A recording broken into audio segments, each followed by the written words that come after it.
بسم اللہ الرحمن الرحیم۔ شروع کرتا ہوں اللہ کے پاک نام سے جو بہت بڑا مہربان نہایت رہنے والا ہے۔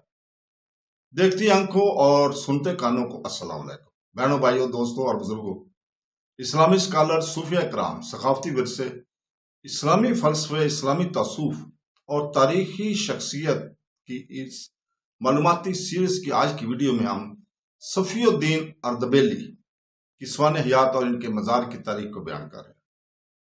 دوستوں، بہنوں، بھائیوں، بزرگوں، صفی الدین اردبیلی موجودہ ایران کے شمالی مغربی علاقے کے شہر اردبیل میں پیدا ہوئے تھے۔ ایک ممتاز اسلامی اسکالر، شاعر، صوفی اور صوفی استاد تھے۔ ان کا پورا نام شیخ اف تھا، اف الدین اسق ابن سعید عمرو ابن ابو الفتح، اور وہ 13ویں اور 14ویں صدی میں روحانی طور پر عروج پر پہنچے۔ صوفیہ حکم کے بانی کے طور پر، جس نے بالآخر صوفی خاندان کو جنم دیا۔ صفی الدین کا اثر روحانیت اور تعصب کے دائرے سے بہت آگے تک پھیلا ہوا تھا۔ ان کے سلسلہ نسب اور تعلیمات نے ایرانی تاریخ میں سب سے اہم اسلامی خاندانوں میں سے ایک کے ظہور کی نظریاتی بنیاد رکھی۔ صفی الدین 1252 یا 1253 میں 650 ہجری کے آس پاس ایرانی صوبے آذربائیجان میں واقع شہر اردبیل میں پیدا ہوئے تھے، جو تاریخی طور پر اپنے مضبوط مذہبی اور صوفیانہ ثقافت کے لیے جانے جاتے تھے۔ چھوٹی عمر سے ہی انہوں نے روحانیت اور مذہبی تعلیم کی طرف گہرا رجحان ظاہر کیا۔ انہوں نے اصول علم میں بہت سفر کیا اور بالآخر صوبہ گیلان کے لاہجان میں معروف صوفی ماسٹر زید گیلانی کی شاگرد بن گئے۔ زید گیلانی کی روحانی رہنمائی میں صفی الدین نے صوفی راستے میں تب تیزی سے ترقی کی اور اپنے آقا کی عزت اور توقیر حاصل کی۔ وقت گزرنے کے ساتھ انہوں نے نہ صرف زید گیلانی کی بیٹی سے شادی کی، بلکہ زیدیہ صوفی حکم کی روحانی سربراہ کے طور پر ان کی جانشینی بھی کی گئی۔ سن 1301 عیسوی میں زید گیلانی کے انتقال کے بعد صفی الدین نے وراثت میں ملنے والے روحانی راستے کی اثر نو تشکیل اور وضاحت کی۔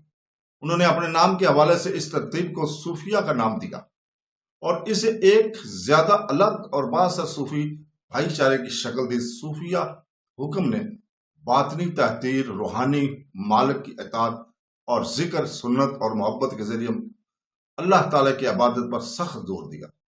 اس وقت کے بہت سے دوسرے صوفی احکامات کے برعکس صفی الدین کی صوفیہ نے بھی رفتہ رفتہ فرقہ وارانہ شناخت اور تنظیمی نظم و ضبط کا ایک مضبوط احساس بنایا، جو بعد میں اس کی صوفیانہ تاریخ سے سیاسی طاقت کی بنیاد میں تبدیلی میں اہم کردار ادا کرے۔ صفی الدین فارسی اور عربی میں اپنی فصاحت اور بلاغت کے لیے جانے جاتے تھے، اور انہوں نے صوفیانہ شاعری کو، جو صوفی روایت کی گہری روحانی بصیرت اور اخلاقی تعلیمات کو بیان کرتی تھی۔ ان کی آیت اکثر الہی محبت، خود فنا اور اللہ تعالیٰ کے ساتھ صوفیانہ اتحاد کی موضوعات کی عکاسی کرتی ہیں۔ وہ اپنے وقت میں نہ صرف ایک روحانی رہنما کے طور پر بلکہ ایک اخلاقی اور فکری رہنما کے طور پر بھی قابل احترام تھے۔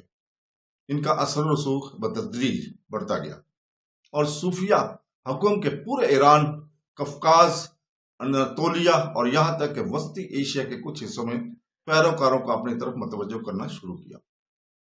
صفی الدین اردبیلی کا انتقال 1334 عیسوی 735 ہجری میں اپنے آبائی شہر اردبیل میں ہوا، جہاں انہوں نے اپنے بعد کی زندگی کا بیشتر حصہ صوفیوں کا رہنمائی کرتے ہوئے گزارا۔ ان کی موت کے بعد ان کا مقبرہ ان کے پیروکاروں اور بعد میں صوفی حکمرانوں کے لیے، جو ان کے سلسلہ نسب سے نکلے، کے لیے انتہائی عقیدت کا مقام بن گیا۔ اردبیل میں ان کا مزار، جسے شیخ صفی الدین خنیگ اور شرائن السنبل کے نام سے جانا جاتا ہے، ایک اہم مذہبی اور تعمیراتی نشان بن گیا۔ مزار کے احاطے کی تعمیر اور توسیع ان کی وفات کے فوراً بعد شروع ہوئی تھی اور کئی صدیوں تک جاری رہی۔ یہ ان کا بیٹا اور فوری روحانی جانشین صدر الدین MS تھا، جس نے ابتدا میں اپنے والد کے مقبرے کے ساتھ ایک صوفی لاج کے طور پر مزار کے قیام کیا۔